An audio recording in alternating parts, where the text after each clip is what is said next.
Hello everyone, welcome to my channel Pallavi पाठशाला।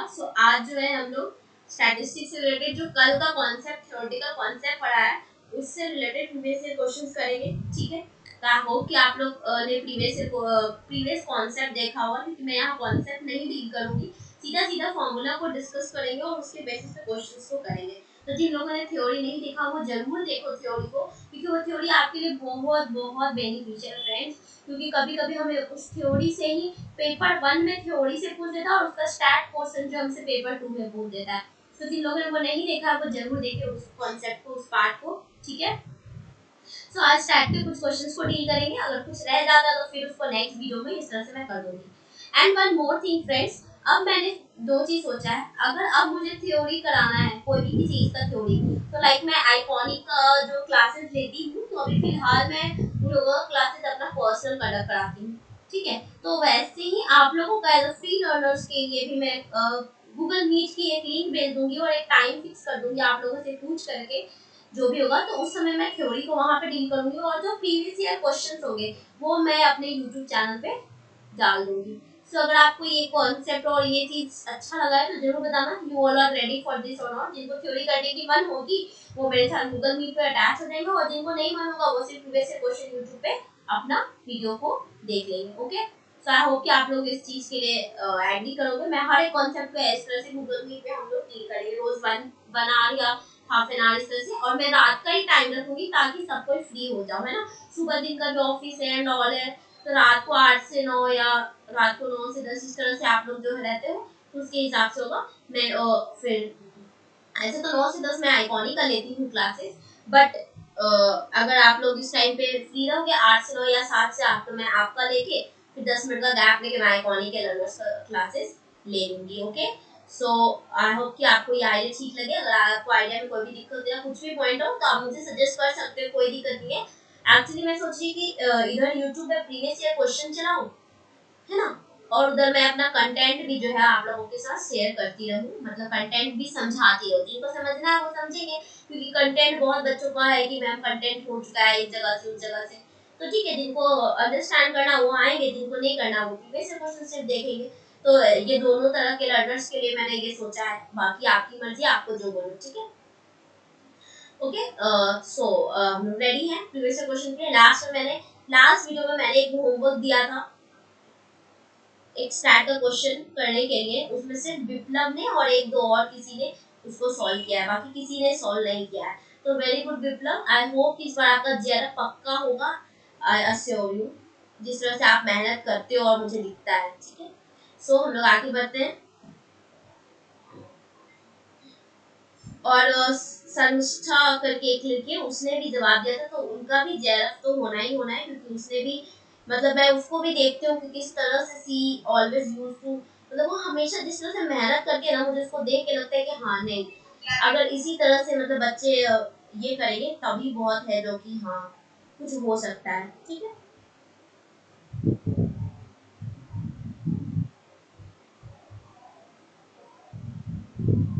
क्योंकि बाकी बच्चे सिर्फ देखते हैं बट रिप्लाई नहीं करते कमेंट सेक्शन में। अरे जब सॉल्व किया तो बताओ, क्या दिक्कत है, गलत होगा कोई नहीं, मैं इसको सही करूंगी, बट बताते नहीं हो, सिर्फ देखते हो।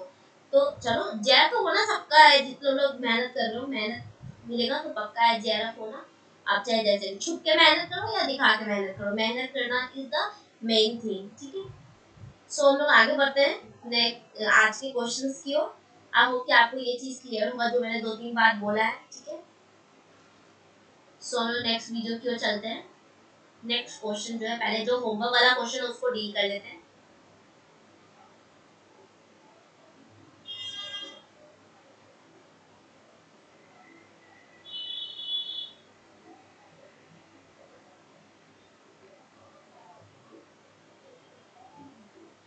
ये हमारा होमवर्क वाला जो क्वेश्चन है। ठीक है फ्रेंड्स, इसमें हमसे पूछा गया है कि क्लास 10 का एक स्टूडेंट है सर्वे का with n equal to 250, their mean was observed at 45 और स्टैंडर्ड डेविएशन मानक विचलन क्या है वो 9 है। नॉर्मलिटी समझना है इस कोर्स को, यानी ये स्कोर जो नॉर्मलिटी डिस्ट्रीब्यूटेड है और तो कितने बच्चे हैं जो 50 से कम आएंगे। ठीक है, तो इसको क्या करेंगे, अगेन हम यहाँ पहले जेड स्कोर निकाल लेते हैं। कैसे, raw score minus mean upon standard deviation. Raw score कितना है हमारा 50 माइनस 45 अपॉन 9, राइट। इस तरह से हम करेंगे 50 माइनस 45 अपॉन 9, तो कितना आएगा हमको, सॉल्व करो, 5/9, है ना।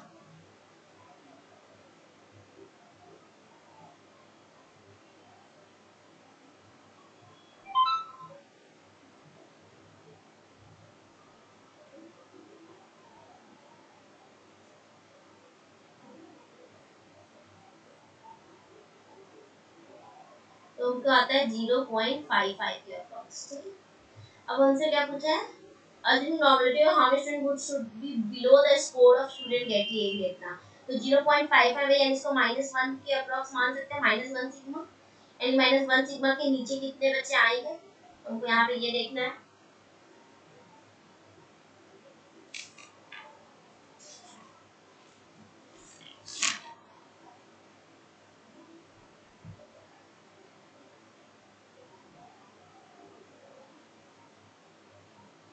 तो कितना हो जाता है इधर, ये -1 है, इसके बिलो पूछा है, तो कितना हो जाएगा ये वैल्यू, -1 सिग्मा को कन्वर्ट करेंगे तो 34.1 से परसेंटाइल का राउंड हो जाएगा, राइट। अब हम यहाँ पे 250 स्टूडेंट है मेरे, तो 250 इंटू 34.13 अपॉन 100 करेंगे, तो हमारा आंसर जो है वो आ जाएगा।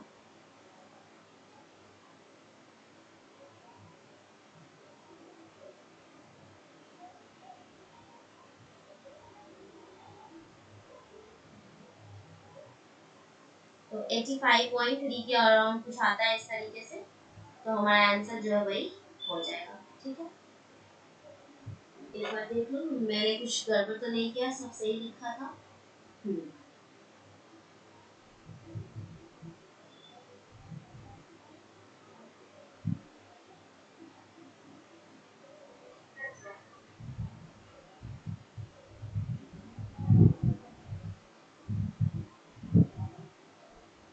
तो इतना हमको आता है। अगर पूछता स्टूडेंट्स को how student would be below the score, तो बिलो पूछा था, इसलिए हम लोगों ने ये लिया था, राइट।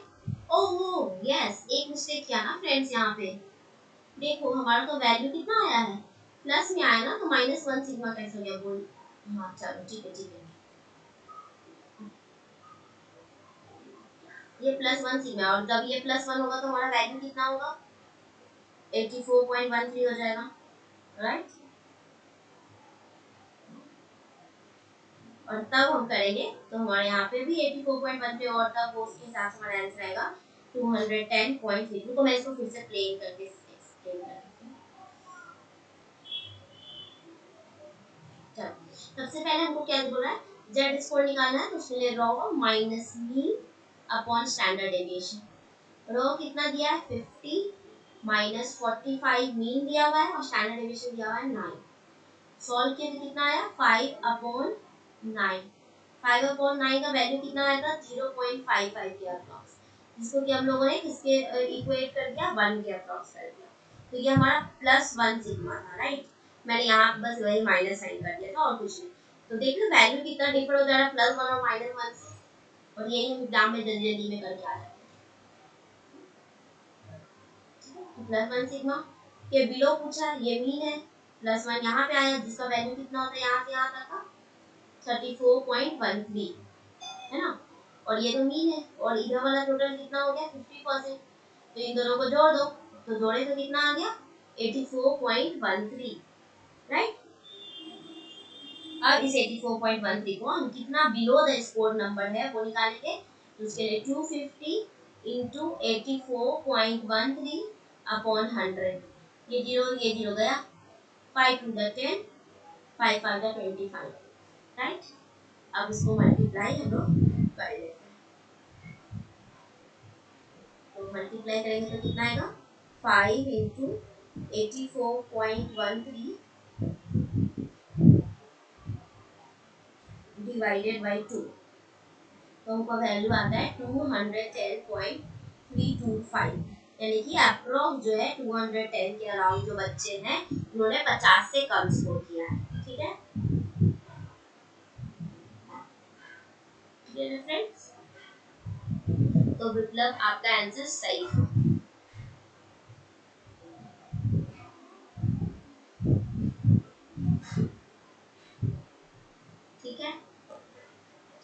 क्वेश्चन की ओर चले फिर हम लोग। ये क्वेश्चन का टाइप पैटर्न मैंने बहुत बार डिस्कस कर लिया है। जिन लोगों ने पहला क्वेश्चन नहीं दिखा है, कॉन्सेप्ट नहीं देखा है, जरूर प्रीवियस वीडियोस को देखो। आ जाओ अब आज का सबसे इम्पोर्टेंट क्वेश्चन जो हम लोग करने वाले हैं।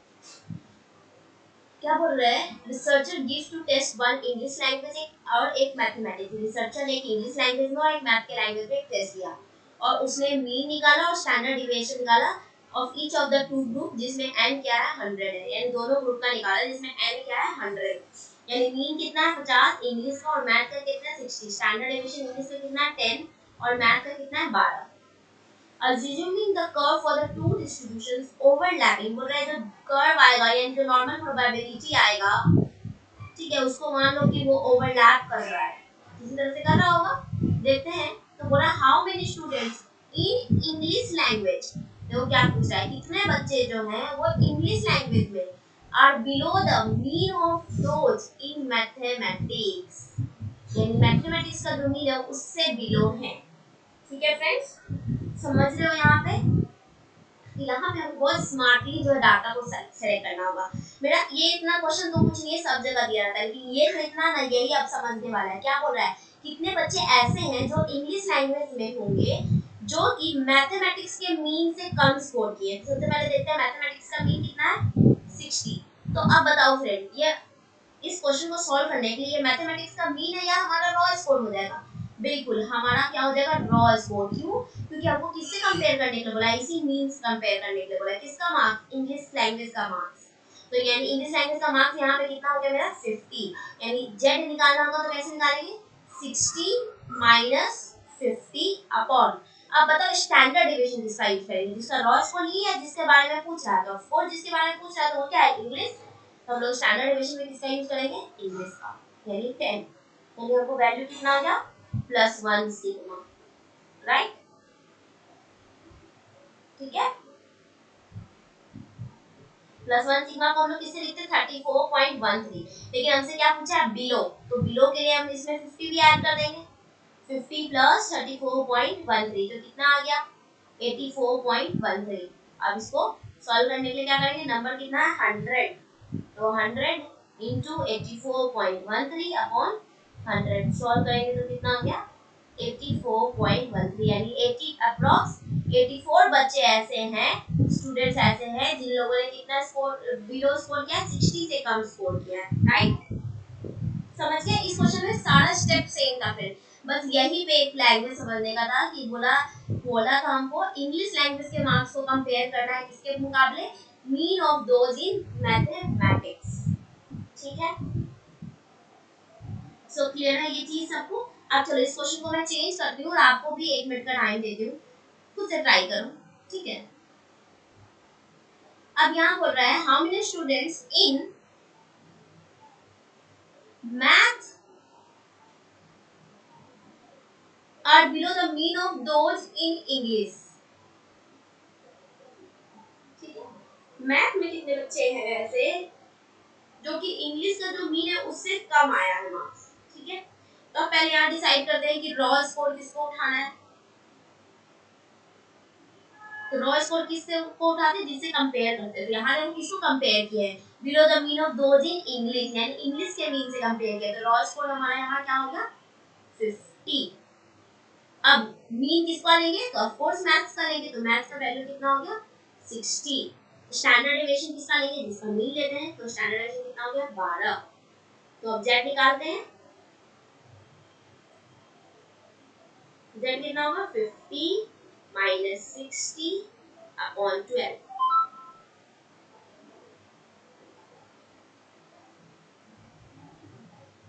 उनको आता है 0 माइनस में आएगा 0.8333, तो हमको यानी अप्रॉक्स लेंगे तो कितना हो गया -1 सिग्मा, राइट?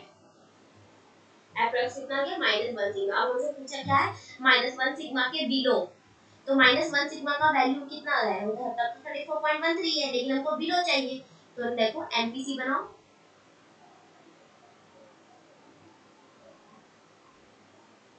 ये मीन हो गया, यहाँ -1 सिग्मा हो गया, जिसका वैल्यू कितना है 34.13, ये -1। अब बिलो के लिए हमको ये वाला वैल्यू चाहिए, तो ये वाला वैल्यू के लिए क्या करेंगे, इतना टोटल में से ये वाला वैल्यू से घटा देंगे, तो कितना हो गया 50 माइनस 34.13। तो 50 माइनस 34.13 करेंगे तो कितना आएगा,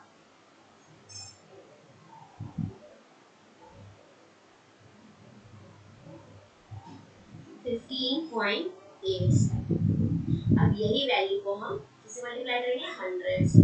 तो 100 इंटू 15.87 अपॉन 100 कट गया। तो अप्रोक्स कितने बचे, 16 बचे ऐसे हैं जिनको की क्या मार्क्स आया, below the mean of English, यानी 50 से कम मार्क्स आया है रॉ स्कोर। ठीक है, सो क्लियर है फ्रेंड्स आपको सबको। आई होप कि आप लोगों को ये चीज क्लियर हो गया होगा कि कितने मेंबर कैसे निकालते हैं और यहाँ पे कैसे क्वेश्चंस को यूज करना है। ठीक है, यानी ये क्वेश्चन जो पिछले अभी तक हम लोग सीखते आ रहे थे ना फ्रेंड्स, उसी का बस एक ब्रॉडर क्वेश्चन और इलाबोरेट कर दिया, जो प्रीवियस क्वेश्चंस आए हुए थे इसके पहले उसी को इलाबोरेट कर दिया। क्योंकि पहले हमको क्या आता था, सिर्फ एन दिया होता था, मीन दिया होता था, स्टैंडर्ड डेविएशन दिया होता था और कोई रॉ स्कोर दिया होता था। अब इसमें क्वेश्चन में क्या कर दिया उन्होंने, दो सब्जेक्ट का मीन दे दिया और उसका स्टैंडर्ड डेविएशन दे दिया, और जो रॉ स्कोर है इसी में से किसी एक को बना दिया, जिससे कंपेयर किए थे उसको रॉ स्कोर, एक बार इसको बना दिया, मैंने चेंज किया तो रॉ स्कोर इसको बना दिया। समझ आया, यानी क्वेश्चन वही है, रिफ्लेक्शन वही है, बस हमको यहाँ समझना है कि मेरा रॉ स्कोर की तरह कौन होगा। ठीक है, नेक्स्ट क्वेश्चन पे चलते हैं। अगला बोल रहा है, a test was given to 360 student of class 10. A test was given to 360 students of class 10. ठीक है,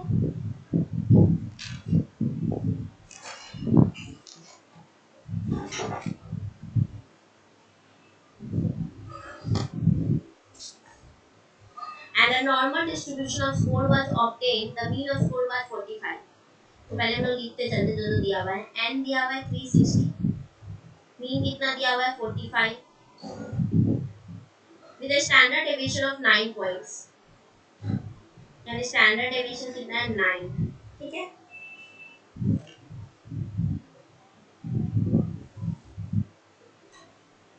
अब बोला है the percent of student who scored outside the limit of scores 36 and 54।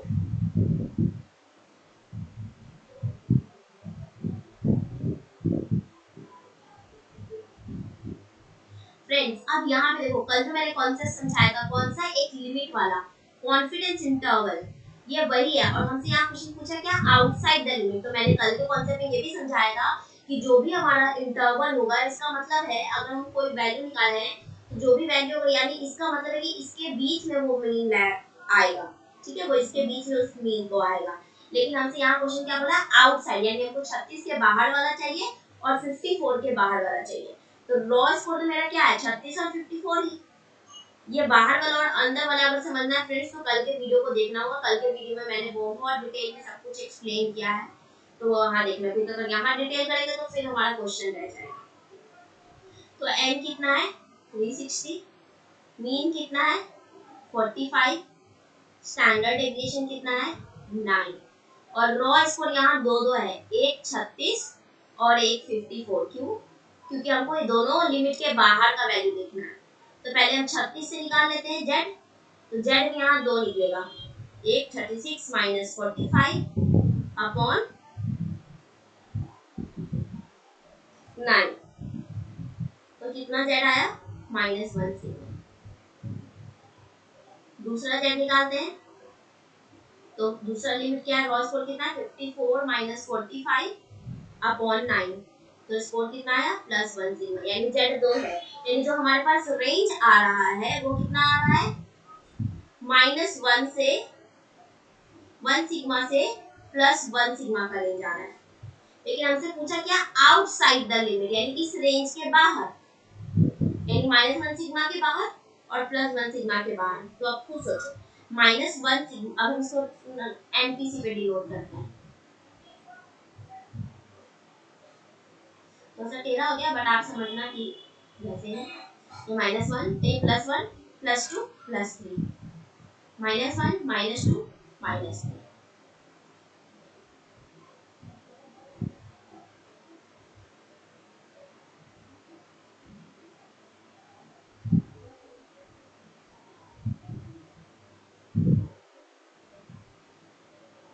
Friend देखो, अब ये जो है ये एरिया तो हमारा आ चुका है, यानी ये वैल्यू हम निकाल चुके हैं। इसके अंदर ही जो है ये वाला वैल्यू लाई करेगा 36 से 54 वाले,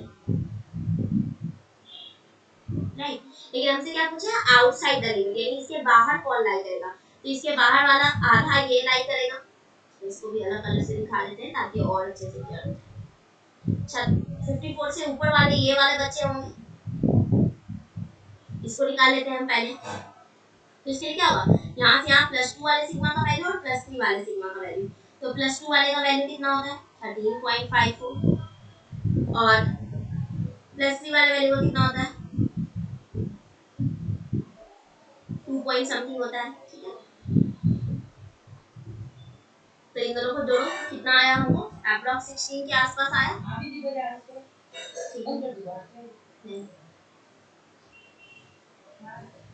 अब आ जाओ इधर, आउटसाइड लिमिट इधर से निकालते हैं। दूसरा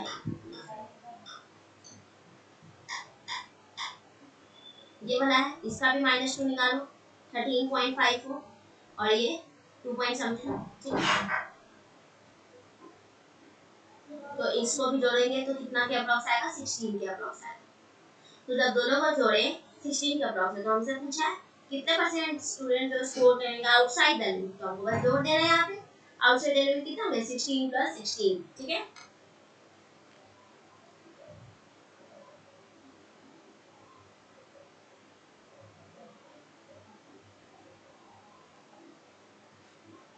तो कितना होगा 32 हो गया। इतने हैं जो हमको आउटसाइड द लिमिट मिलेंगे, ठीक है। परसेंट ही पूछा है, अगर पूछता number, total number of student, तब इस परसेंट ऑफ स्टूडेंट से हम 360 से मल्टीप्लाई करके ऐसे करते 360 × 32/100, लेकिन हमसे पूछा क्या सिर्फ परसेंट, इसलिए हम इतना डिटेल में नहीं जाएंगे, ठीक है। ये वाला जो पार्ट है वो नहीं करें। समझ आया इस क्वेश्चन को।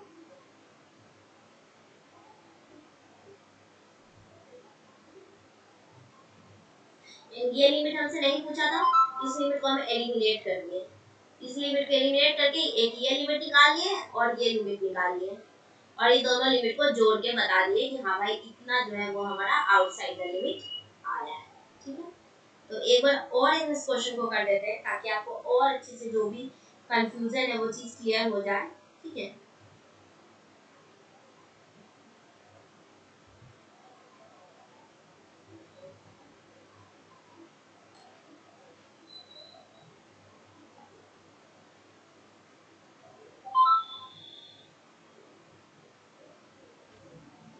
तो देखो यहाँ क्या है, पहले देखते चलते हैं। n दिया हुआ है, mean off score was 45, m दिया हुआ है, स्टैंडर्ड डेविएशन कितना दिया हुआ है सिग्मा, और ये दोनों हमारा क्या है रॉ स्कोर है, क्योंकि हमसे पूछा आउटसाइड द लिमिट, यानी इसका जो वैल्यू होगा इसके बाहर कितना होगा और इसका जो वैल्यू होगा इसके बाहर कितना होगा। तो हम लोग को पहले दोनों का जेड निकालेंगे, और जेड निकालना आप लोग सीख चुके हो। तो जेड एक का आया कितना -1, एक का आया -1 सिग्मा और एक का आया +1 सिग्मा, ठीक है। कैसा आया यहाँ दिखा देते हैं। एक बार 36 - 45/9 किए थे तो ये आया, और एक बार 54 - 45 किए थे तो ये आया। अब हम नॉर्मल प्रोबेबिलिटी बनाएंगे।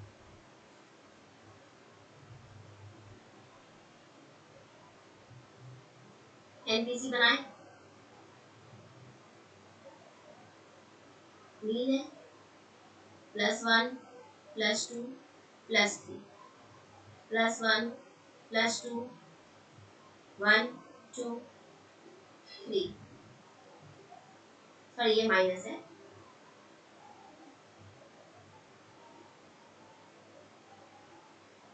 ठीक है। हमको वैल्यू कितना है -1 से +1 के बीच का,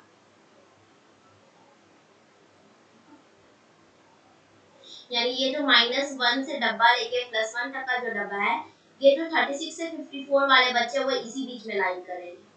36 से 54 वाले बच्चे, यानी 54 वाले बच्चे यहाँ +1 तक लाई करेंगे और 36 वाले बच्चे लोअर लिमिट तक लाई करेंगे, यानी -1 तक लाई करेंगे। ठीक है, लेकिन हमसे क्या पूछा है, आउटसाइड द लिमिट, यानी इस लिमिट के बाहर। इस लिमिट के बाहर वाले बच्चे कौन से होंगे, 36 के इधर वाले और 54 के लिए कौन से होंगे, इधर वाले।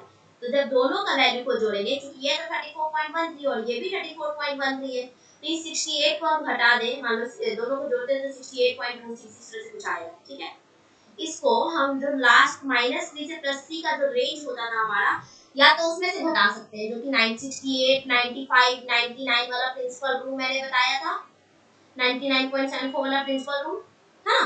या तो हम क्या करेंगे, 68 को इसमें से घटा देंगे तो हमको वैल्यू आ जाएगा, या फिर हम दोनों का अलग अलग निकालेंगे, तो +2 वाले का +3 वाले का दोनों का जोड़ के 16 आएगा अप्रॉक्स, और इधर भी ये दोनों का जोड़ के हमको कितना आएगा, 16 आएगा। कैसे 16 आया, उसके लिए आपको ये डाटा याद रखना होगा, मैंने पहले भी बोला था। ठीक है, तो ये डाटा याद रखोगे अपने आप हो जाएगा।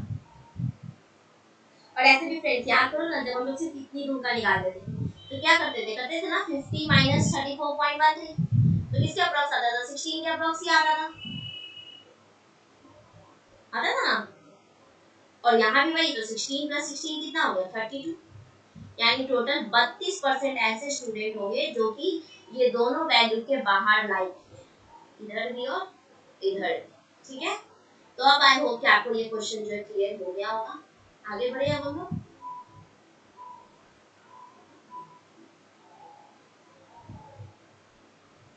Next question. अब बचा नेक्स्ट क्वेश्चन। नेक्स्ट क्वेश्चन हमारा क्या है, नेक्स्ट क्वेश्चन बोल रहा है कि एक टेस्ट है जो कि 40 आइटम का कंसिस्ट करता है। ठीक है, लिखते चलते हैं हम यहाँ पर वैल्यू। टेस्ट है 40 आइटम, यानी के दिया हुआ है 40, was administered to a group of the student. The mean and standard deviation found to be 24 and 5, यानी हमको मीन मध्य जो है वो कितना दिया, 4, और मानक विचलन कितना दिया हुआ है, 5। ठीक है, ये 5 respectively. The reliability coefficient of the test will be, test का reliability coefficient क्या होगा। ठीक है, तो फ्रेंड्स याद करो, हम लोग ऐसा कौन सा फॉर्मूला रिलायबिलिटी कोएफिशिएंट में यूज करते थे जिसमें हमको मीन और स्टैंडर्ड डेविएशन का जरूरत पड़ता था। तो याद करो, हम लोग KR20 जो 21 जो पढ़े हैं, है ना, क्या KR21,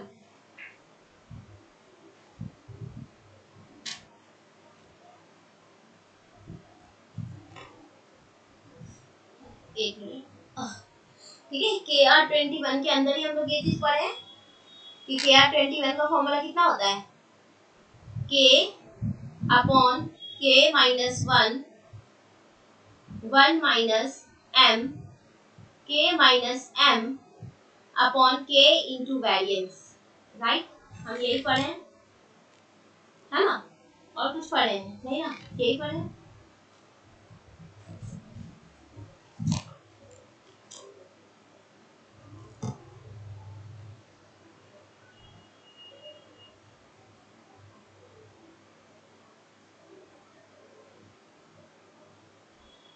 तो इसके लिए अब यहाँ पुट कर दो सीधा सीधा, जिन लोगों ने ये भी नहीं देखा डिटेल में वो भी जाके वही देखिए वहाँ पे।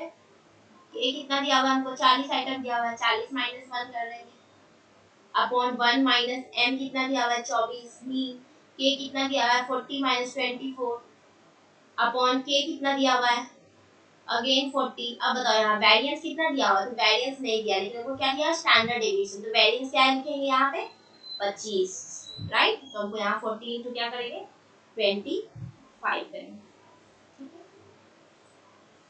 अब इस पूरे को ओवरऑल सॉल्व करेंगे तो हमको 0.63 के अप्रॉक्स आंसर आ जाएगा।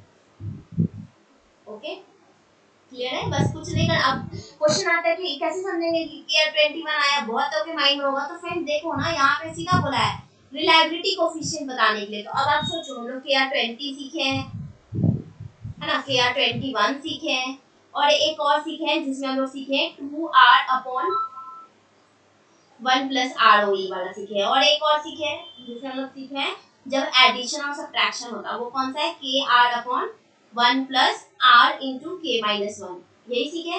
तो अब बताओ फ्रेंड, यहाँ के तो दिया हुआ है लेकिन क्या आर दिया हुआ है, नहीं, तो ये फॉर्मूला ऐसे ही कर दिया। और ये फॉर्मूला तो हम ऐसे भी बता दिए कि जब सिर्फ और सिर्फ कब यूज करेंगे जब हमको कोफिशिएंट दिया हुआ, तो ये भी ऐसे ही कर दिया। अब आ जाओ के आर 20 और के आर 21 में। के आर 20 में हमको समेशन पी क्यू चाहिए होता है, यानी कितना गलत हुआ और कितना सही हुआ होता है वो चाहिए होता है। क्यों, क्योंकि यहाँ पे हमारा एवरेज डिफिकल्टी लेवल जो वो क्या होता है, सेम नहीं होता। तो हमारे पास ऑप्शन क्या बचा, सिर्फ के आर 21। तो के आर 21 का फॉर्मूला लिख लिए, लिख करके चेक कर लिए। अगर हमको उस समय समझ में नहीं आ रहा है कि कौन सा फॉर्मूला यूज करना है, क्वेश्चन बोल दिया रिलायबिलिटी, और रिलायबिलिटी को सॉल्व करने के हम लोगों ने इतना ही फॉर्मूला सीखा है, इसमें से निकाल के ट्राई कर लो। समझ में आया? आई होप आपको अब ये क्लियर हो गया होगा, क्योंकि ये क्वेश्चन मैंने पहले भी बता रखा है, इसलिए मैं एक ही बार रिपीट कर रही हूँ। बस याद रखना यहाँ के आर 21 का फॉर्मूला यूज होगा। मैं फॉर्मूला फिर से लिख देती हूँ। इसका मतलब है के अपॉन के माइनस 1, 1 माइनस के, सॉरी 1 माइनस एम, के माइनस एम अपॉन के इंटू वेरिएंस। हमको यहाँ वेरिएंस नहीं दिया होता, इसलिए हमने इसका क्या कर दिया था, स्क्वायर करके वेरिएंस निकाल लिया था, क्योंकि स्टैंडर्ड डेविएशन का स्क्वायर ही होता है वेरिएंस और अंडर रूट होता है स्टैंडर्ड डेविएशन। आगे चलिए अब। चलो नेक्स्ट क्वेश्चन पे चलते हैं। अब बताइए 2018 दिसंबर का क्वेश्चन है हमारे, किसका क्वेश्चन है, 2018 दिसंबर का क्वेश्चन है। ओके, एक सेकेंड फ्रेंड, बस एक सेकेंड।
सॉरी फ्रेंड्स, वो अनअकैडमी से कॉल आ गया था, थोड़ा अर्जेंट था। चलो ठीक है, स्टार्ट करते हैं हम लोग।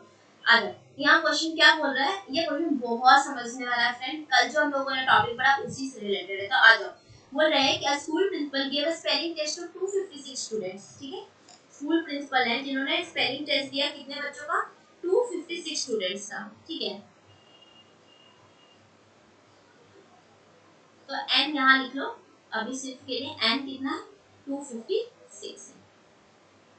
So was found the distribution score was found to be normal with a mean of 42. Mean यहाँ कितना दिया है, जो तो दिया है बस वो लिखते चलो। मीन कितना दिया है 42 और स्टैंडर्ड डेविएशन कितना दिया है 8।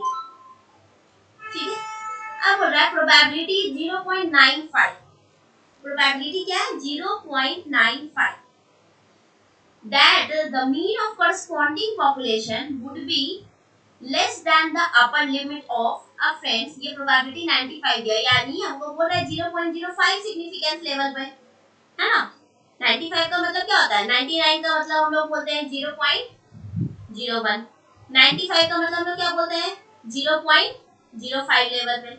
तो 0.05 लेवल पे हमसे पूछ रहा है कि बताओ कि ये जो वैल्यू है यानी ये जो मीन है और स्टैंडर्ड डेविएशन है, इसका अपर लिमिट और लोअर लिमिट क्या होगा। यानी हमसे अब यहाँ रॉ स्कोर पूछ रहा है फ्रेंड, लिमिट नंबर पूछ रहा है कि बताओ लिमिट कितना होगा, अपर लिमिट और लोअर लिमिट। लेकिन हमसे पूछा क्या, would be less than the upper limit, कितने पॉपुलेशन है जो अपर लिमिट से कम होंगे। तो उसके लिए हम लोग यहाँ पे कौन सा, यहाँ पे अब हम ये जेड नहीं यूज कर सकते। क्यों जेड नहीं निकाल सकते, क्योंकि हमको रॉ स्कोर तो दिया नहीं है, हमसे सिर्फ पूछा है कि ये परसेंटेज कितना होगा। और परसेंटेज के लिए हम लोग क्या सीखे हैं, फिड्यूशियरी लिमिट को यूज करना, जिसको कि कल मैंने पूरा डिटेल कॉन्सेप्ट में एक्सप्लेन किया है, राइट है ना। तो आप एक बार अपनी कॉपी में फिड्यूशियरी लिमिट का वैल्यू लिखो, फिर मैं इसको एक्सप्लेन करूंगी, फिर मैं फॉर्मूला लिखूंगी, ताकि मैं भी देखना चाहती हूँ कितनों को फिड्यूशियरी लिमिट जो है वो याद है। ठीक है,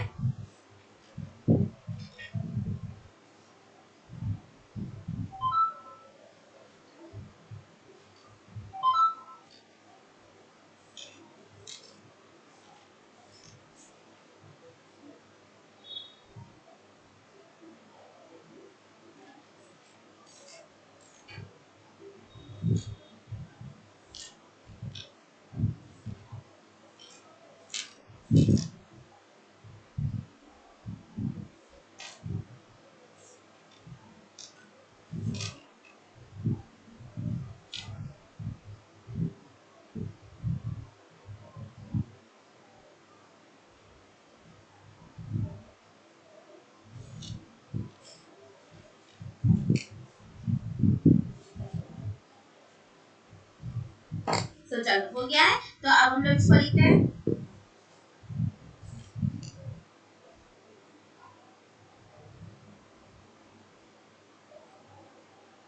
अपर वैल्यू जब निकालना होता है तो हम उसके लिए क्या करते हैं, मीन प्लस जेड, जिसको कि हम किससे बोले थे, मैंने कल क्या बोला था, क्रिटिकल वैल्यू। कब, कौन सा क्रिटिकल वैल्यू, किस लेवल पे, यहाँ पे हमको क्या दिया क्वेश्चन में 0.05, राइट, इस वैल्यू पे 0.05 पे, फिर जेड का वैल्यू क्रिटिकल वैल्यू कितना होगा इनटू स्टैंडर्ड डेविएशन। ऐसे तो इनटू कितना सीखे थे हम लोग, स्टैंडर्ड एरर ऑफ मीन, लेकिन हमको यहाँ वैल्यू में क्या दिया है, स्टैंडर्ड डेविएशन दिया है, इसलिए हमको यहाँ पे क्या मेन फॉर्मूला हमारा ये होता है। लेकिन अब हमको इसको अपने क्वेश्चन के अकॉर्डिंग ढालना होगा, तो मीन प्लस जेड यानी critical value into standard deviation upon root N, क्योंकि स्टैंडर्ड एरर का फॉर्मूला कितना होता है, यही होता है standard deviation upon root N. तो हम अलग से ही पहले निकाल लेते हैं। स्टैंडर्ड डेविएशन कितना दिया हुआ है हमको, 8 दिया हुआ है, और रूट एन कितना है 256। सॉल्व करो, 8 अपॉन 16, 16 का स्क्वायर होता है ना 256। तो मैं एक बार कैलकुलेटर से चेक कर लेती हूँ।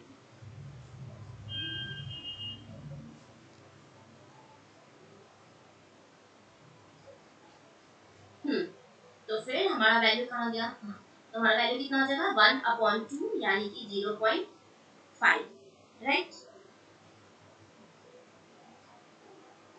तो हमारा अपर लिमिट अब क्या हो गया 42 प्लस 0.5 इंटू 0.5 मैंने क्यों लिखा है यहाँ पे, इसके लिए लिखा है, इसके लिए लिखा है, ये वाला वैल्यू है, ठीक है। इंटू अब जेड का वैल्यू लिखेंगे, तो जेड किस लेवल को पूछा है 0.05 लेवल में, इसका वैल्यू कितना हो जाएगा 1.96। इसको पूरे पे सॉल्व करेंगे तो हमारा आंसर आएगा 42.98। ये हो गया हमारा आंसर, ठीक है।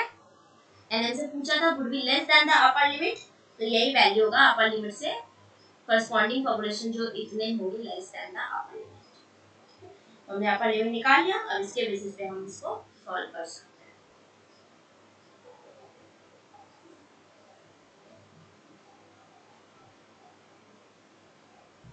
फिर से एक बार एक्सप्लेन कर देते फ्रेंड्स। हमसे क्वेश्चन में बोला है एम दिया है, एम दिया है, स्टैंडर्ड डेविएशन दिया है, और साथ ही साथ अल्फा लेवल भी दिया है 0.05, जिसपे जेड यानी क्रिटिकल वैल्यू वो कितना होता है 0.05 पे 1.96, और अगर 0.01 होता तो 2.58। कल के मैं पूरा डिटेल में इसको लिखा है, तो आप जरूर देखो, ठीक है। मैं इस वीडियो के लास्ट में उसका लिंक भी दे दूंगी ताकि आपको ये हो जाए। तो अब आ जाओ, ये हमको दिया हुआ है। सो पहले हम लोग यहाँ पे स्टैंडर्ड एरर ही निकाल लेते हैं। तो स्टैंडर्ड एरर कितना होगा, standard deviation upon root N. Standard deviation कितना दिया है, 8 अपॉन रूट एन। रूट है एन कितना है, 256। सॉल्व किया तो कितना आया, 0.5। क्यों, क्योंकि 256 यानी 16 का स्क्वायर होता है। 16 इंटू 16 करोगे तो 256, तो 16 यानी 8 अपॉन 16 आ रहा। सॉल्व किया तो हमको 0.5 आ गया, ठीक है।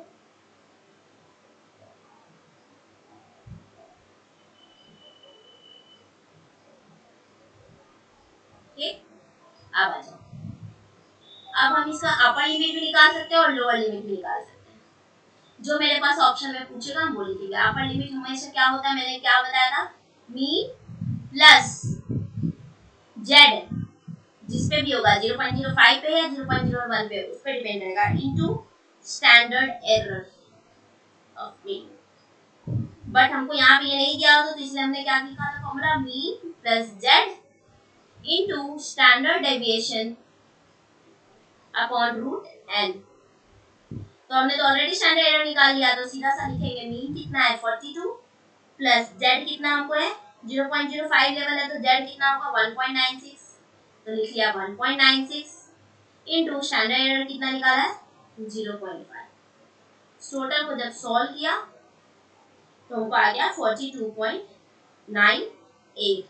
वैसे ही इसका लोअर लिमिट निकालेंगे तो कुछ नहीं करना, बस मीन माइनस लगा देना है Z into standard error of mean.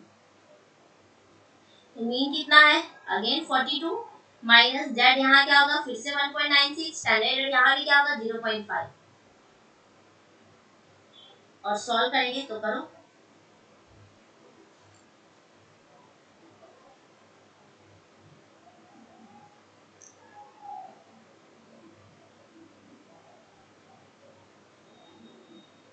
होगा 42 माइनस 0.98,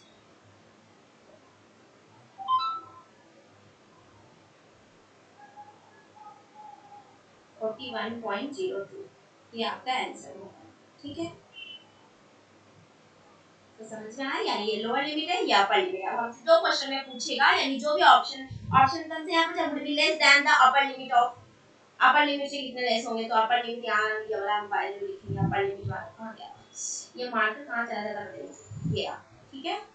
तो आई होप कि अब आपको ये चीज क्लियर हो गया होगा, कब फिड्यूशियरी लिमिट यूज करते हैं और क्यों यूज करते हैं, ठीक है। यानी अभी तक हम लोग बेस लेवल सीख चलते आ रहे थे, अभी तक जितना भी क्वेश्चन किया है बेसिक, अब धीरे धीरे डिफिकल्टी लेवल बढ़ रहा है। और देखो ये 2018 में आया हुआ है, यानी ये हमारा जब न्यू पैटर्न का सिलेबस आया था तब का आया हुआ, तो ये question very very very very important question. Next question, next question बहुत अच्छा, जस्ट हम लोगों ने सारा फॉर्मूला रिलायबिलिटी का लिख दिया है। देखते हैं, correlation coefficient between two score on two parallel tests was found to be 0.48।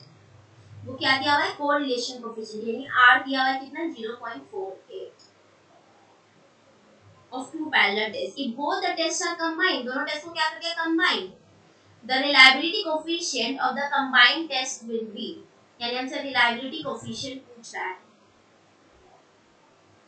तो याद करो फ्रेंड, हमको सिर्फ क्या दिया है, कोरिलेशन कोएफिशिएंट दिया, और अभी जस्ट हम लोग इन रिलायबिलिटी का कितना सारा फॉर्मूला डील किया, एक KR20, एक KR21, एक स्पीयरमैन का ब्राउन प्रोफेसी जो कि जनरल होता है, जो कि 2ROE अपॉन 1 प्लस ROE होता है। एक उसी का हम लोगों ने डील किया 2K upon 1 plus K minus 1 into R, इस तरह से डील किया है ना सारे का। तो यहाँ पे हमारा कौन सा फॉर्मूला यूज होगा, ये वाला फॉर्मूला यूज होगा। जिन लोगों ने ये सारा डिटेल में नहीं देखा, मैंने हर एक को डिटेल में सिंगली अलग अलग एक्सप्लेन किया, जरूर मेरे वीडियोस में देखो मिलेगा। यहाँ जाओ, कितना होगा 2ROE, OE क्यों किया है और इवन, और OE नहीं लिखना चाहते क्योंकि पैरेलल है तो आप RX भी लिख सकते हो, कोई दिक्कत नहीं है। बस क्योंकि हमको रिलायबिलिटी कोएफिशिएंट दिया, मैंने कीवर्ड ही बोला था कि जब भी ये फॉर्मूला यूज करना हमको ये ही दिया रहेगा 2re plus 1 plus r। Solve करो। 2 इंटू 0.48 अपॉन 1 प्लस 0.48 कितना हो जाएगा 96 अपॉन 1.48 यानी कितना हो गया 0.65। ये हो गया हमारा आंसर। फाइन।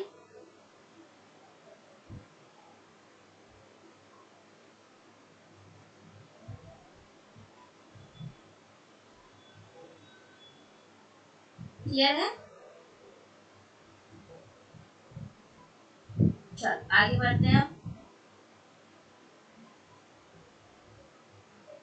अब आ जाओ। T score corresponding to Z score of 2 will be. हम लोग ये भी सीख चुके हैं टी स्कोर और जेड स्कोर निकालना। जेड स्कोर निकालना कैसे सीखे थे x माइनस m बटा n स्टैंडर्ड डेविएशन सिग्मा। और टी स्कोर कैसे निकालना सीखे थे जैसे ही जेड निकाल लिए तो 10z प्लस 50 और हमको यहाँ क्वेश्चन में कितना दिया जेड स्कोर दिया हुआ है कितना 2 तो टी नहीं निकल जाएगा आराम से निकलेगा 10 इंटू 2 प्लस 50 यानी हमारा टी स्कोर कितना आ गया 70 आंसर। ठीक है। आई होप कि फ्रेंड्स मैंने आपका स्टैटिस्टिक्स इतना इजी कर दिया होगा आप लोगों के लिए इतना इजी कि अब आपको स्टैटिस्टिक्स से जो डर था वो खत्म कर दिया होगा अगर आपने प्रॉपर्ली मेरे सारे वीडियोस देखे होंगे। ठीक है। तो प्लीज फ्रेंड्स लाइक किया करो मेरे वीडियोस को। आप लोग लाइक नहीं करते मुझे बहुत बुरा लगता है कि इतना देखते हो देखते सब बोलेंगे वीडियोस को लाइक नहीं करते। एटलीस्ट लाइक कर दिया करो यार थोड़ा सा मोटिवेशन मिल जाएगा। चलो आगे बढ़ते हैं। बहुत बहुत बहुत इंटरेस्टिंग क्वेश्चन अभी जस्ट सॉल्व किया है। इसका आंसर आप लोग अभी मैं 1 मिनट का टाइम देती हूँ और इस टाइम पे सब कोई कमेंट सेक्शन में लिखो। 1 मिनट पूरे देख करके 1 मिनट का मैं टाइम दे रही हूँ। ठीक है।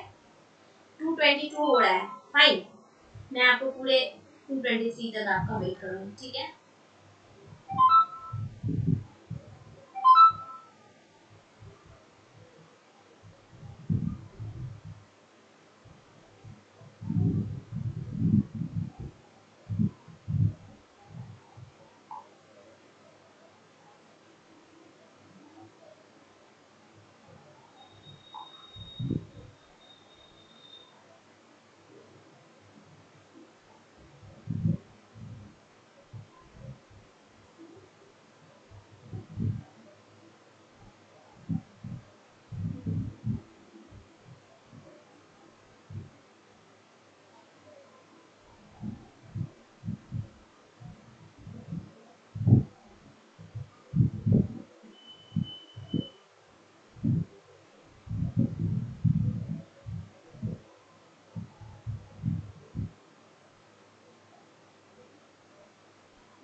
चलो आई होप कि आप लोगों ने यूज कर लिया हो। यहाँ पे आप खुद बताओ फ्रेंड क्या अब हमको क्वेश्चन में दिया हुआ है कोर रिलेशन दिया हुआ है कितना 0.68 तो कौन सा फॉर्मूला यूज करेंगे और क्या पूछा है रिलायबिलिटी। और देखो यहाँ पे तो कीवर्ड भी लिख दिया prophecy Spearman brown prophecy reliability के लिए तो हम लोग सीधा सा फॉर्मूला लिख लेते हैं reliability coefficient equals to 2ROE चूंकि ये स्प्लिट हाफ है तो यहाँ ROE लिख सकते हैं 1 प्लस ROE और इवन के लिए 2 इंटू 0.68 अपॉन 1 प्लस 0.68 सॉल्व करेंगे तो कितना आएगा 1.36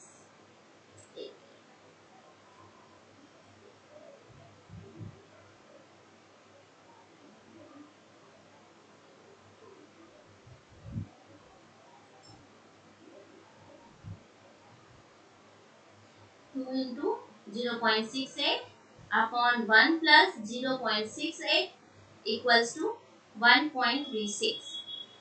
ठीक है। ये हमारा आंसर 1.36 अपॉन 0.1.68 सॉल्व करेंगे तो हमारा आंसर कितना हो जाएगा 0.809 के अप्रॉक्स आंसर आएगा। ठीक है। कहो कि अब आपको ये रिलायबिलिटी का क्वेश्चन तो फ्रेंड्स कभी भी आएगा तो अब आप गलत नहीं कर सकते हो। अगर गलत किया तो मतलब मेरा सारा मेहनत वेस्ट। मैं आप लोगों के जेआरएफ के लिए टोटल मोर देन 100+ वीडियोस बना चुकी हूँ फ्रेंड्स। मैंने जितने भी टॉपिक्स पे वीडियोस बनाया ना वो उससे क्वेश्चन आपको 100 में से 50 के आसपास 60-70 के आसपास क्वेश्चन जरूर आते हैं, क्योंकि मैंने यूनिट 1 पूरा टच किया है, यूनिट 3 पूरा टच किया है, यूनिट 6 का भी जो मेजर पोर्शन है वो मैंने बता दिया है, यूनिट 9 का भी जो मेजर पोर्शन है मॉडल वगैरह बता दिया है। अब उसमें बचा है हमारा सीपीएम पर्ट भी मैंने बता रखा है अपने ही वीडियोस में, आप वो भी देख सकते हो सीपीएम और पर्ट। ठीक है, अब बच गया आपका पोकायोके क्वालिटी गुरु, तो ये मैं बताऊंगी बट ये इसके लिए मैं जो है लाइव क्लासेस लूंगी, गूगल पे लूंगी क्लासेस। ठीक है, यूट्यूब पे मैं वीडियो नहीं डालूंगी क्वालिटी गुरु के लिए, तो जो लोग इसमें अटेंड करना चाहते हैं अटेंड करेंगे, क्योंकि अब मैं प्रीवियस ईयर क्वेश्चंस को जो है वो करूंगी उसमें। ठीक है, प्रीवियस ईयर क्वेश्चन और कभी कभी एमसीक्यू भी बीच में एक्सपेक्टेड एमसीक्यू टाइप का कुछ लेके आऊंगी। ठीक है, तो आगे बढ़े हम लोग। Next question, which of the following will be the standard error? Wow, what a question, मजा आ गया।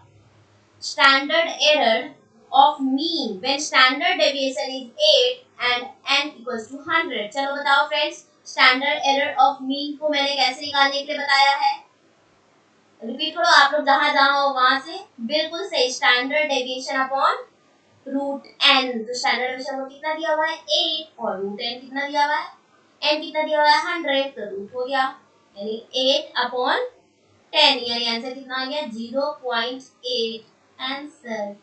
ये we have done it.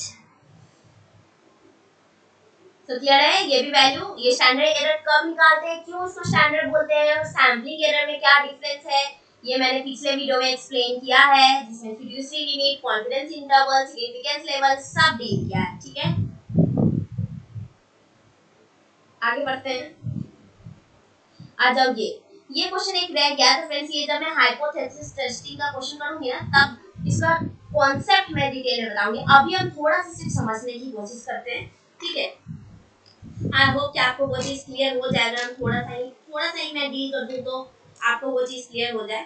Let me try my level best कि हाँ मैं आपको समझा सकूं कि हाँ देखो यहाँ पे क्यों ऐसे होगा और क्या होगा। ठीक है, तो आ जाए, हम लोग जानते हैं ये चीज इस क्वेश्चन को सॉल्व करने के लिए बहुत इंपॉर्टेंट है, लेकिन पहले थोड़ा सा कॉन्सेप्ट समझ लेते हैं। 0.05 लेवल पे जो है वैल्यू कितना होता है हमारा 1.96, राइट, और 0.01 लेवल पे कितना होता है 2.58। ठीक है, अब क्वेश्चन यहाँ बोला है कि हमने significance of difference between mean निकाला, यानी दो मीन के बीच में सिग्निफिकेंस ऑफ डिफरेंस निकाला, इसको यूज करके टी टेस्ट को यूज करके एक लार्ज ग्रुप के लिए, और जो टी का वैल्यू आया वो कितना आया 2.10 आया, यानी ये मेरा कैलकुलेटेड वैल्यू है। ये जो 2.10 ये मेरा क्या है कैलकुलेटेड वैल्यू, ये सी का मतलब कैलकुलेटेड और टी का मतलब टैबुलेटेड। ठीक है, इसी टैबुलेटेड वैल्यू को क्रिटिकल वैल्यू भी बोलते हैं, लेकिन चूंकि याद करने के लिए मैंने इसको टैबुलेटेड बोला है। ठीक है, तो अब आ जाओ, हमारा हो गया। तो अब देखो 0.05 पे ये कितना था 1.96, और 0.01 पे कितना था 2.58। और अब इसको देखोगे तो ये बोल रहा है कि जो टैबुलेटेड वैल्यू अगर ज्यादा आ रहा है किससे कैलकुलेटेड वैल्यू से, पहला रूल बोलता है अगर टैबुलेटेड वैल्यू ज्यादा है किससे कैलकुलेटेड वैल्यू से, तो हमको एच नॉट यानी हम नल हाइपोथेसिस को रिजेक्ट नहीं कर सकते, fail to reject null hypothesis. Friends अगर अभी यहाँ थोड़ा सा भी कंफ्यूजन रह गया होगा तो कोई दिक्कत नहीं है, हम लोग इसका पूरा हाइपोथेसिस टेस्टिंग मैं आपको इतने अच्छे से और मजे से बताने वाली हूँ ना, इसका भी थोड़ी क्लास में गूगल मीट पे लूंगी, इसमें मैं पूरा आपको डिटेल में बताऊंगी कौन सा एरर कब होता है, टाइप 1 एरर किसको बढ़ाने से टाइप 1 एरर घटेगा, किसको घटाने से टाइप 2 बढ़ेगा, कौन ज्यादा रिस्की है क्या है, सब डिटेल में डील करूंगी। प्रोबेबिलिटी वैल्यू, सिग्निफिकेंस लेवल कैसे कंपेयर करते हैं, सारा कुछ। ठीक है, और ये बोलता है कि जब टैबुलेटेड वैल्यू हमारा कम हो और क्रिटिकल वैल्यू ज्यादा हो, ठीक है, टैबुलेटेड वैल्यू कम हो और क्रिटिकल वैल्यू ज्यादा हो, तो एच नॉट को हमको रिजेक्ट करना पड़ता है, यानी नल हाइपोथेसिस को रिजेक्ट करना पड़ता है। ठीक है, अब आ जाओ, हम इस वैल्यू को रिलेट करते हैं। ये मेरा कौन सा वैल्यू है, कैलकुलेटेड वैल्यू, ये मेरा कौन सा वैल्यू है, टैबुलेटेड वैल्यू। ठीक है,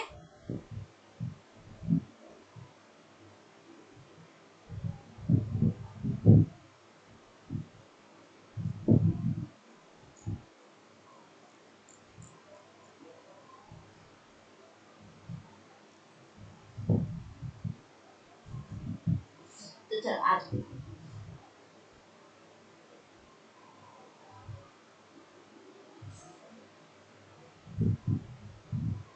तो पहला ही ऑप्शन से देखो फ्रेंड, कैलकुलेटेड वैल्यू कितना है 2.10 और टैबुलेटेड, अगर हम 0.05 लेवल पे चेक करें तो कैलकुलेटेड वैल्यू कितना है 2.10 और टैबुलेटेड वैल्यू कितना है 1.96, ये टैबुलेटेड वैल्यू है। यानी हमारा एरो किधर जाएगा, एक सेकंड रुको रुको,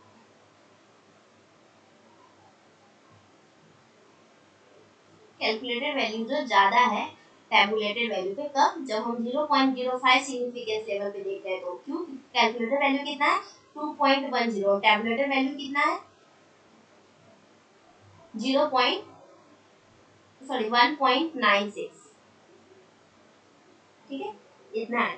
तो जब कैलकुलेटेड वैल्यू ज्यादा होता है टैबुलेटेड वैल्यू से, तो हम एच नॉट को क्या करते हैं, रिजेक्ट कर देते हैं। यहाँ पे एच नॉट को क्या कर रहे थे, रिजेक्ट कर रहे थे। यानी कि यहाँ पूछा कौन सा डिसीजन आप लोगे एच नॉट के लिए, तो हम डिसीजन क्या लेंगे, नल हाइपोथेसिस जो है रिजेक्ट होगा किस लेवल पे, 0.05 लेवल पे। लेकिन अगर हमको ऑप्शन में कहीं ये दिया हो कि एच नॉट को रिजेक्ट कर दे 0.01 लेवल पे, तो आप किसको सेलेक्ट करेंगे, तो देख लेते हैं यादव, अगर 0.01 लेवल पे होता तो वैल्यू कितना होता हमारा 2.58, टैबुलेटेड वैल्यू है ना, 2.10 कैलकुलेटेड वैल्यू और टैबुलेटेड वैल्यू 2.58। अब बड़ा कौन सा हो गया, टैबुलेटेड वैल्यू। तो जब टैबुलेटेड वैल्यू बड़ा हो जाता है कैलकुलेटेड वैल्यू से, यानी ये वाला केस, तो हम लोग क्या बोलते हैं, फेल हो जाते हैं एच नॉट को रिजेक्ट करने में, फेल हो जाती है। यानी यहाँ एच नॉट रिजेक्ट नहीं होगा, यानी यहाँ एच नॉट को क्या करेंगे, एक्सेप्ट करेंगे और रिजेक्ट किसको करेंगे, अल्टरनेट हाइपोथेसिस को रिजेक्ट करते हैं।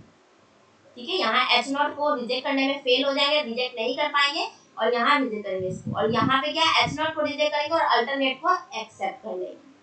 ठीक है, तो समझ में आ रहा है फ्रेंड, अभी बस इतना समझ लो, बस यही समझ लो। यानी इसका आंसर क्या होगा, इसका आंसर होगा कि H not will be rejected at 0.05 level, बस इसका आंसर यही होगा, जो 17 नवंबर में पूछा हुआ है। ठीक है, क्यों, क्योंकि हम ये वाला चीज यूज करते हैं। अगर टैबुलेटेड ज्यादा है कैलकुलेटेड से, तो हम एच नॉट को रिजेक्ट नहीं कर पाते। ठीक है, और अगर कैलकुलेटेड ज्यादा है टैबुलेटेड से, तो हम एच नॉट को रिजेक्ट कर देते हैं। ठीक है फ्रेंड्स, अब मैं बताती हूँ कि मैंने इसको कैसे याद किया था। हम लोग जब अल्फाबेट देखते हैं तो टी हमारा बाद में आता है और सी पहले आता है, यानी टी बड़ा है और सी छोटा है। तो जब ये बोल रहा है, जब ये सच में बोल रहा है कि हाँ भाई टी बड़ा है और सी छोटा है, तो यानी हम एच नॉट हमारा सही है, यानी हम एच नॉट को रिजेक्ट नहीं कर सकते, क्योंकि ये सही बात बोल रहा है, तो हम एच नॉट को रिजेक्ट नहीं कर सकते। ये याद करने का ट्रिक मैं बता रही, कोई कॉन्सेप्ट नहीं बता रही, ये वाला जो अभी बता रही। और जब ऐसा होता है कि सी बोल रहा है कि बड़ा है और टी जो है वो छोटा है, तो ये तो गलत है, क्योंकि अल्फाबेट में तो सी छोटा होता है और टी बड़ा होता है, तो ये गलत बोल रहा है। यहाँ पे हमको एच नॉट को क्या करना होगा, रिजेक्ट करना होगा। ठीक है, तो ये नेमोनिक्स मैंने अपने टाइम बनाया था और बहुत काम दिया था, सच बता रही हूँ। बस याद रखना, अल्फाबेट में टी यानी टैबुलेटेड बाद में आता है और सी पहले आता है। और जब ये बोल रहा है कि हाँ टी बड़ा है सी से, तो ये तो सही बात बोल रहा है, और जब सही बात बोल रहा है तो उनको एच नॉट को तो भाई एक्सेप्ट करना पड़ेगा, रिजेक्ट नहीं कर सकते। यानी हम यहाँ फेल हो गए एच नॉट को रिजेक्ट करने में। ठीक है, लेकिन जब ये बोल रहा है कि नहीं सी बड़ा है टी से, तो उस केस में क्या है, ये तो गलत बात बोल रहा है भाई, सी तो पहले आता है छोटा सा लेटर है, टी बाद में आता है 26 के आसपास रहता है, बड़ा हो गया ये गलत बात बोल रहा है। यहाँ पे हमको एच नॉट को क्या करना होगा, रिजेक्ट करना होगा। और यही क्राइटेरिया हमारा बदल जाता है जब हम नॉन पैरामीट्रिक टेस्ट यूज करते हैं, तो उसको भी हम लोग डिटेल में जब आगे पढ़ना होगा तब पढ़ेंगे। ये कंडीशन कब यूज करते हैं, पैरामीट्रिक में, और इसी का उल्टा हो जाता है जब नॉन पैरामीट्रिक टेस्ट करते हैं। तो ये बहुत डीप कॉन्सेप्ट है फ्रेंड्स, उतना हम लोग डीप में अभी नहीं जाएंगे, मैं जब थ्योरी का क्लासेस दूंगी गूगल पे, तो उस समय हम लोग करेंगे। ठीक है,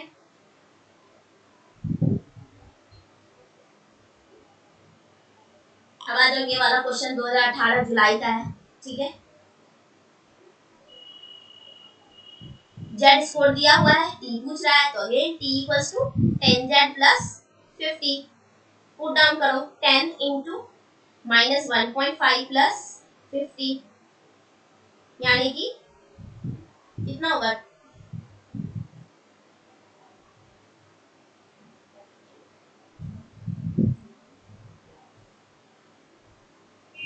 35 आंसर आ गया। ये हमारा टी स्कोर हो गया। ठीक है, अब ये दो क्वेश्चन है फ्रेंड्स, और भी है, तो ये तीनों हम लोग आगे किसी क्लास में डील कर लेंगे। ठीक है, मैं आगे और क्वेश्चंस ऐड करके थ्योरेटिकल पॉइंट भी इसका क्वेश्चंस ऐड करके मैं फिर जो है इसमें ये कर दूंगी। आपको लगता है और कुछ क्वेश्चंस बचा हुआ है तो वो आप मुझे कमेंट सेक्शन में भेज देना या मेरे टेलीग्राम चैनल पे, तो वहां पे हम डील करेंगे। ठीक है, और फ्रेंड मैं फिर से एक बार इन्फॉर्म कर देती हूँ क्या, सबसे पहला कि अब मैं यूट्यूब पे प्रीवियस ईयर क्वेश्चंस डालूंगी, 2020 का आधा डाल चुकी थी, वही इसी को कंटिन्यू करती हूँ जो बचा हुआ है। दूसरा, थ्योरी क्लासेस जो लूंगी वो गूगल मीट पे लूंगी, लाइव लूंगी। तो जो लोग इंटरेस्टेड हैं, क्योंकि मैं वो रोज ले रही हूँ ऑलरेडी आइकॉनिक वालों का, क्योंकि पर्सनली वहां लेना होता है, तो मैं उसी पे अभी फिलहाल उनका ले रही हूँ। तो जो those who are interested can join with the link, and वो टाइमिंग मैं आपको कॉल करवा लूंगी कि 7 से 8 चाहते हो या फिर अर्ली इन द मॉर्निंग 6 से 7 चाहते हो, या जैसे भी चाहते हो वो आपके बेसिस पे आप जो टाइम डिसाइड करोगे, जिसपे मेजॉरिटी ऑफ कॉल आएगा उसी पे। ठीक है, तीसरा जो है प्रीवियस क्वेश्चन हो गया, थ्योरी हो गया। फ्रेंड्स प्लीज लाइक करो, शेयर करो अपने दोस्तों के साथ, और अब आप सीटेड वाले बच्चों को भी बोल सकते हो कि इस चैनल को सब्सक्राइब कर लो, उनकी वीडियोस मैं बनाने वाली हूँ। यानी आपके लिए तो प्रीवियस क्वेश्चन लेके आऊंगी और उनके लिए अभी फिलहाल कुछ टॉपिक जो है उनके लिए लेके आऊंगी, जैसे वेगोस्की लेके आऊंगी पहले, सबसे पहले। तो यह आपके लिए भी बहुत ही बेनिफिशियल होगा और उनके लिए भी बेनिफिशियल है, क्योंकि आपसे पूछा जाता है वेगोस्की तो है ही आपको पढ़ना, मैंने बताया नहीं था, मैंने पढ़ाया नहीं है, तो मैं पहला थ्योरी जो अभी लाऊंगी वो वेगोस्की लाऊंगी यूट्यूब पे, और बाकी हम लोग थ्योरी करेंगे। तो अभी गूगल मीट पे जो थ्योरी होगा वो किस पे होगा, हाइपोथेसिस टेस्टिंग पे होगा, या फिर फ्लैंडर इंटरैक्शन फियाक्स पे होगा, इसी में से किसी एक पे होगा, या तो फियाक्स में यूट्यूब पे, जो भी होगा हम लोग डिस्कस कर लेंगे। ठीक है फ्रेंड,